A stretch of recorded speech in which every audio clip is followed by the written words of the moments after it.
என்று யாரும் என்னை புரிந்து கொள்ளவில்லை என்று நினைக்கிறீர்களா? உங்கள் ஜெபத்திற்கு பதில் இல்லை என்று மனம் உடைந்திருக்கிறதா? இந்த இரவு இந்த ஒரு நிமிடம் ஜெபியுங்கள். தேவன் உங்களை மறந்து விடவில்லை. அன்பின் பரலோக பிதாவே, இந்த இரவிலும் எங்களை அன்போடு காத்ததுக்காக நன்றி. ஆண்டவரே, இன்று யாரோ ஒருவர் நான் மறக்கப்பட்டு விட்டேன் என்று நினைத்து கண்ணீர் வடிக்கலாம்.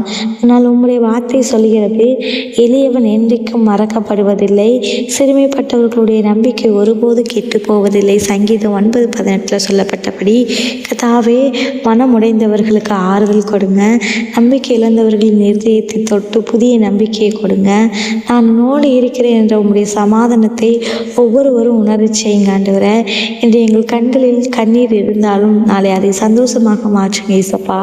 இந்த இரவு அனைவருக்கும் அமைதியான தூக்கத்தையும் புதிய பலத்தையும் நாளைக்கான நம்பிக்கையும் தாங்க இயேசப்பா. அப்பா, எல்லா விஷயம் உங்களுடைய கரத்தில் கொடுக்கிறேன். இயேசுவின் விலையேற பெற்ற நாமத்தில் ஜெபிக்கிறேன். ஆமென்.